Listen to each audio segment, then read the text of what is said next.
It was Pia's funeral. Everyone from the village came to say goodbye by the river. The air smelled of incense, and people whispered quietly. Only the sound of shovel digging broke the silence. Pia was in a small wooden box. Even though it was hot, she was dressed in layers, a high neck top, a jacket, long black pant, a final loving gesture that seemed almost a desperate attempt to hold on to her warmth. The stillness of her face, so like sleep, made the reality of her passing all the more unbearable. My heart clenched, a painful hollow ache that spread through my chest. Warm tears thick of sorrow traced paths down my cheeks.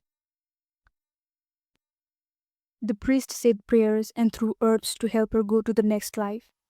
Uncle Melon, his face aged with grief, laid flowers gently beside Pia's coffin. Others placed small offerings, hoping to soothe her spirit's journey. Finally, after Max, I approached, holding a single white flower. As I placed it near Pia's hand, I saw something peeking from her tightly clenched fist. Instinctively, I reached out, but Aunt Vina grasped my arm, her gaze flicking towards the priest. He then mentioned me to sit. I started to object, but her grip tightened, a silent plea for me to remain quiet. A sense of unease settled over me, and I reluctantly returned to my seat. The priest carefully arranged Pia's hands, a final deliberate gesture before offering the closing prayer and sealing the coffin. An unsettling feeling clung to me. My gaze locked on Pia's coffin. It shouldn't have mattered, a small thing, but my curiosity burned. If only I could have seen what she held, I could finally be at peace. My attention remained fixed on Pia's resting place. Unseen by others, I watched the priest, his back turned, and I was certain he had removed something from her clenched hand. As the ceremony ended, I trailed after the priest. "Father!" I called. He stopped, turning to face me. I glanced around, ensuring we were alone, then stepped closer. "Did you see what was in her hand?" I asked. "What are you talking about?" he countered, his brow furrowed. "Pia's face!" I pressed. He looked at me, a blank expression on his face, as if I spoke nonsense. His reaction confused me. There was something, wasn't there?" I stammered. "No," he said firmly. "You're imagining things." I was lost for words. "Then why did you stop me?" I asked, frustration rising. "Son, you need rest. Go home," he said, turning away. He walked off, leaving me standing there. Just then, Max came running up. "Hey, I've been looking for you," he said. "What's going on?" Nothing." I brushed him off. Ever since Pia's funeral, Max talked to me like a shadow, walking with me to and from school. We were hardly ever apart. Uncle Rom tried to keep us distracted by taking us fishing and trekking. He wanted us to forget, but it just made us rely more on each other. Still, Pia's face kept popping into my mind. Why would she do that? A cold question kept nagging me. Could we have changed things if we hadn't told those men her hiding place? One Sunday afternoon, Grandma woke me from a nap. "Robin," she said, her voice tight, "could you take this medicine to Vina? My leg's killing me, or I'd go myself." "Yeah, Grandma, no problem," I answered. Medicine in hand, I headed towards Aunt Vina's. I found her door locked. Just as I was about to knock, I overheard a strange conversation. "It's over for now," she said, her voice low. "The girl's death has unsettled them. We'll have time until they recover. We need to hurry," she said. "All right," Uncle Rom replied, his voice unusually strained. "Wait for my signal," he said. Puzzled, I wondered what they were talking about. Suddenly, a hand fell on my shoulder. I spun around startled to find Uncle Rom standing behind me. My eyes widened. "Hey, kiddo, what's up?" he asked. He smiled too bright. "Need something?" Uh, I stammered, trying to regain my composure. "Grandma sent this medicine to Aunt Vina." "Oh, go on in," he said, his voice smooth. He twisted the doorknob and opened the door. Hesitantly, I followed him inside. My curiosity piqued. The strong smell of fresh paint filled the room. Aunt Vina was painting the window, and there was no one else present. I scanned the room, but there was no sign of anybody hiding. How could they have just vanished? "Aunt Vina, Grandma sent this medicine," I said, my voice wavering slightly. Then I quickly left. I went to Max's room, but he wasn't there, so I headed home. As I walked towards home, I bumped into someone stumbling and falling to the ground. Hey! I exclaimed, looking up. I was startled to see the priest standing there.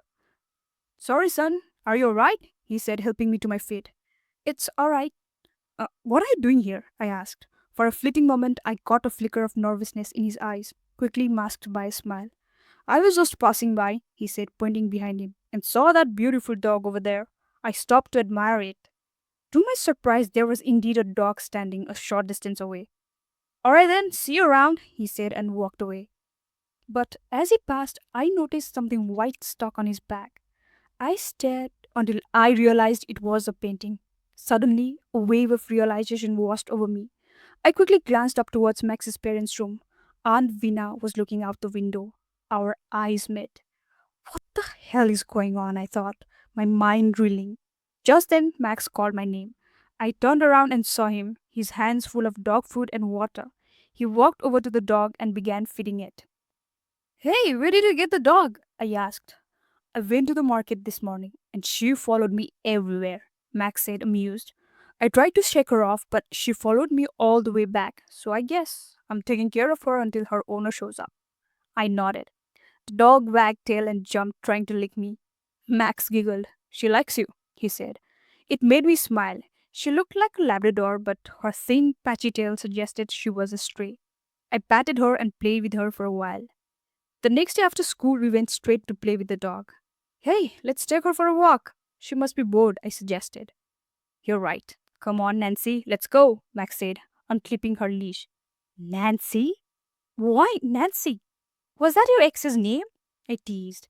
Max turned and playfully lunged at me. I dodged and ran laughing. He chased me and I sprinted. Nancy followed close behind. She then playfully bumped me, knocking me onto the ground, and started licking my face. Oh, come on. Who falls when a dog pushes you? Be a man, Max teased. Feeling challenged, I got to my feet and ran. We raced for a long way. Suddenly, Nancy stopped, her nose twitching, and began sniffing intently.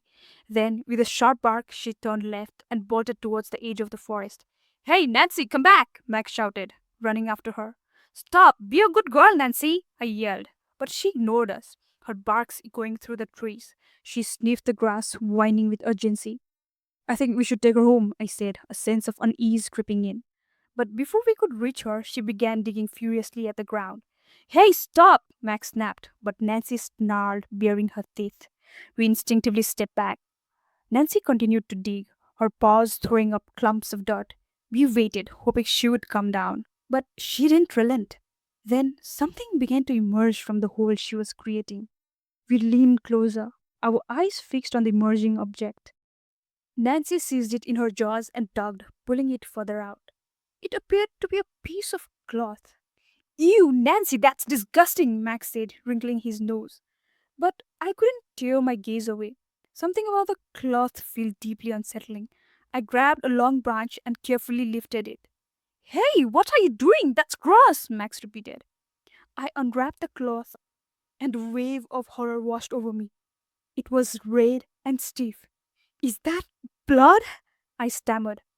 It looks like it, Max replied, his eyes wide with shock. He took the stick and spread the cloth out.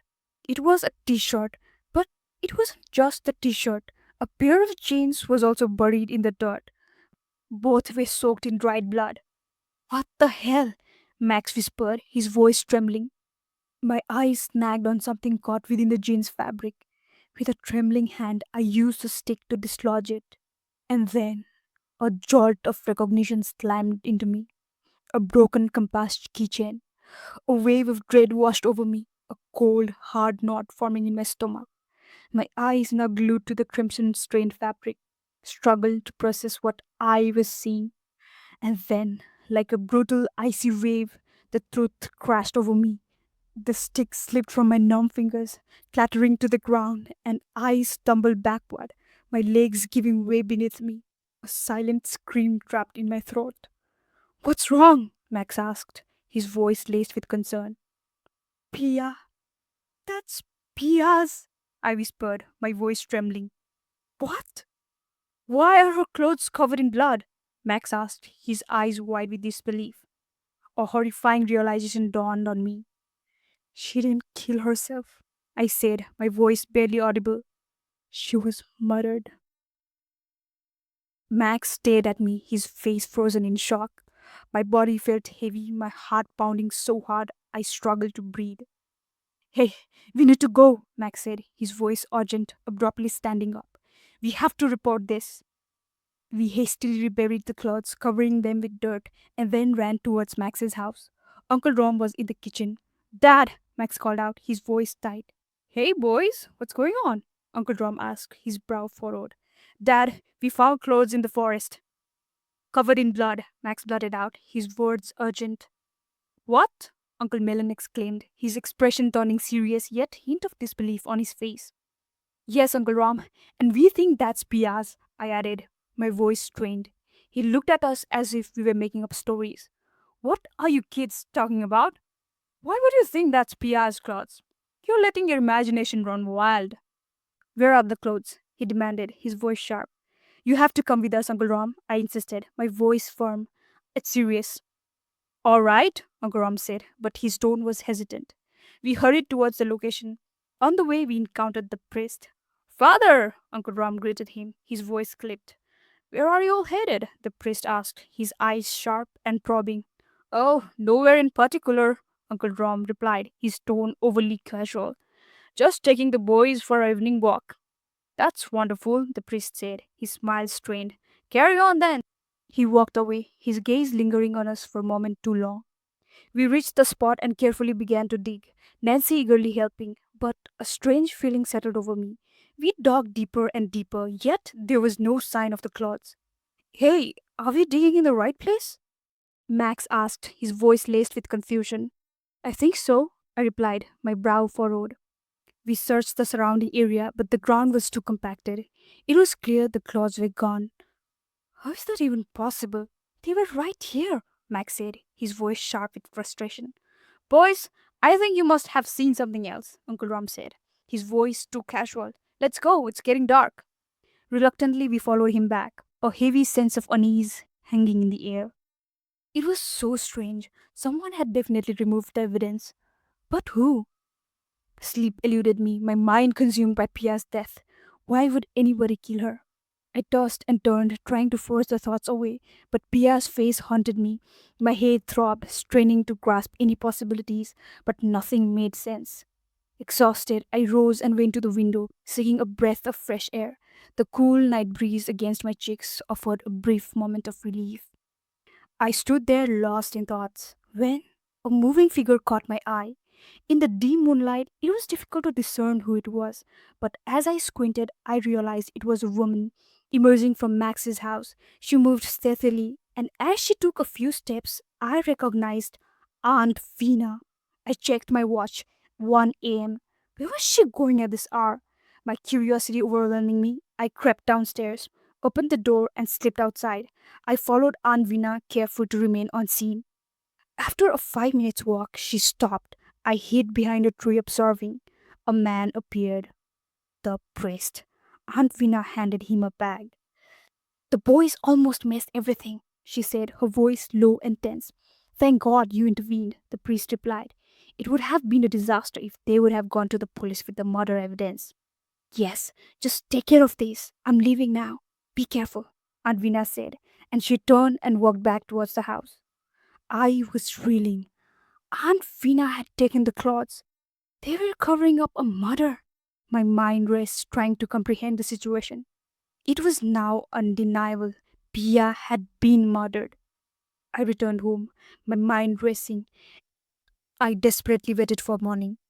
As soon as the sun rose, I heard sounds of my grandparents stirring downstairs. I rushed down to meet them. Grandpa, we need to talk, I said. What is it, Robin? You're up so early. Is everything all right? Grandpa asked.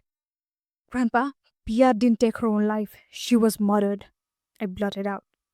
Grandpa's face flushed, his eyes widening in disbelief. What are you saying? Yes, Grandpa, it's true. Yesterday, Nancy the dog dug up Pia's clothes in the forest. They were covered in blood. I explained how we had intended to report it to the police, but by the time we returned with Uncle Rom, the clothes were gone. Grandpa listened intently, his expression showing he believed me, unlike Uncle Rom. But do you know what's even stranger? I added. What? Grandpa asked, his interest piqued. Aunt Vina took the cloths, I said, meeting his gaze, and she gave them to the priest last night. Grandpa frowned, his voice a low whisper. No way she did that. For a moment I was surprised. You believe me, Grandpa? I asked. Of course, son. You're an honest person. You wouldn't lie about something like this. Besides, the priest has always been trouble, he said, his voice hardening. What do you mean? I asked, curious. He's always tried to undermine Melon's reputation. He resents people following the shaman instead of him. He's always scheming, trying to find ways to discredit the shaman. Once, he even accused him of trafficking his younger brother. Thankfully, no one believed him, and the police arrested him for causing a trouble. But this time, he's crossed the line. Taking someone's life is an unforgivable crime. He deserves to be punished. Grandpa, we don't have a proof yet, I cautioned. It's just that he seems suspicious, and Aunt Vina's connection to him is unsettling. That's what I wanted to tell you. We can't jump to conclusion. You're right, Grandpa conceded. But I won't let that creature get away with this, if he has harmed that poor child, he said, his voice filled with a quiet fury. On the way to school, I told Max everything. He was stunned. He then stood abruptly, his eyes hardening. Do you think we can afford to waste time in a situation like this? He asked. What do you mean? I asked, confused. Let's go. He grabbed my hand and started walking, his pace quickening. Where are we going? I pressed. Without answering, he ran back towards his house. He scanned the yard, then walked deliberately towards Nancy and unchained her. I followed him in silence, my curiosity growing. Once we reached the road, I asked, will you just tell me what's going on? We're going to the priest's place, he said, his voice grim. That's when it clicked. I was impressed by his initiative. We led Nancy to the priest's house. Unlike our own homes, the priest lived in a single story dwelling next to the church. We circled the house with Nancy, hoping she would react to any trace of blood, just like she had in the forest. But to our disappointment, she showed no interest. We even tried peering through the window, but saw nothing suspicious. Defeated, we decided to leave. As we walked back, we noticed a crowd gathered in front of Uncle Melon's house. Nancy began to growl, pulling at her leash and then breaking free. Running towards the commotion, we chased after her, pushing through the crowd. And there, we saw Uncle Melon being loaded onto a stretcher, paramedics rushing him towards an ambulance. We were stunned by the scene. What happened? We asked one of the Uncle Melon's followers. The priest attacked him, he said, his voice filled with anger. He just ran off. What? He's doing this openly now? I murmured, my blood running cold.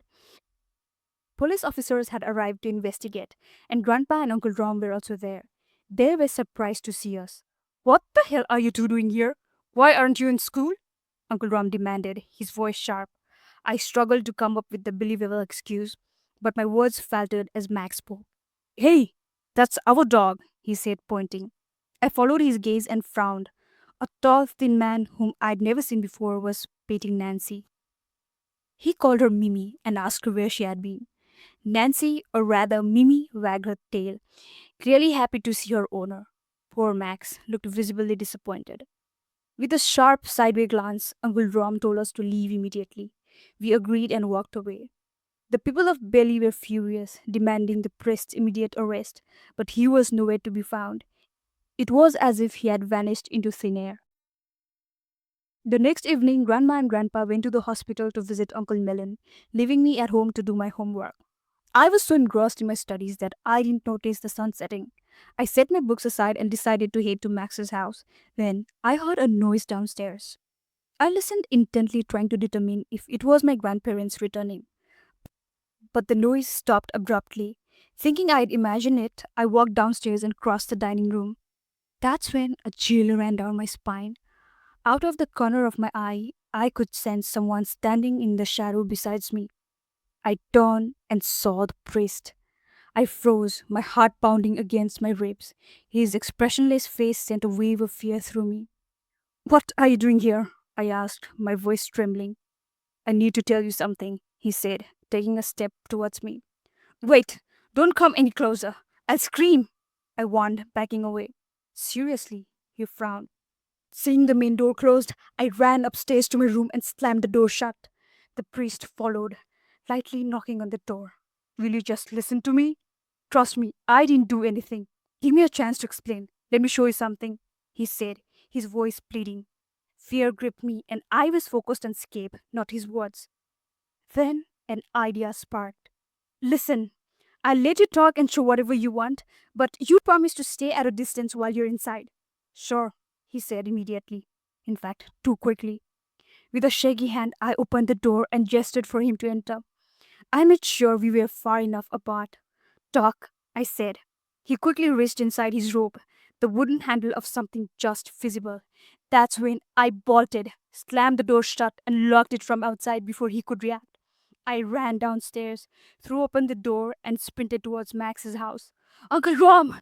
The priest came to attack me! He is in the house! I screamed. Everyone rushed outside. Max held me close while Uncle Rom gathered the neighbors. Aunt Vina, visibly panicked, said, He might escape. Let's go check before Rom gets everyone. But we held her back, pulling her aside. We know what you're up to, Max spat, his voice hard. Don't try to play us. We'll tell Dad everything about you and the priest. Aunt Vina's face turned crimson, but her expression remained unreadable. She shook her head, backing away. You're making a big mistake, she said, her voice low and threatening. Nobody will be able to help you. Then she retreated to her room. Meanwhile, Uncle Rom returned with 5 to 6 men from the neighborhood. They stormed into my room and seized the priest. They beat him mercilessly and then handed him over to the police. Max and I exchanged relieved glances.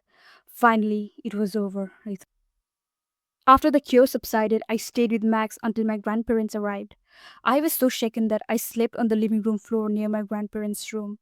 However, the next day, the bright morning brought a new, renewed sense of strength, and I decided to face my room. I gathered my courage, opened the door, and walked to my desk to collect my books. That's when I noticed a piece of paper sticking out of my notebook. I pulled it out and examined it. It was a letter.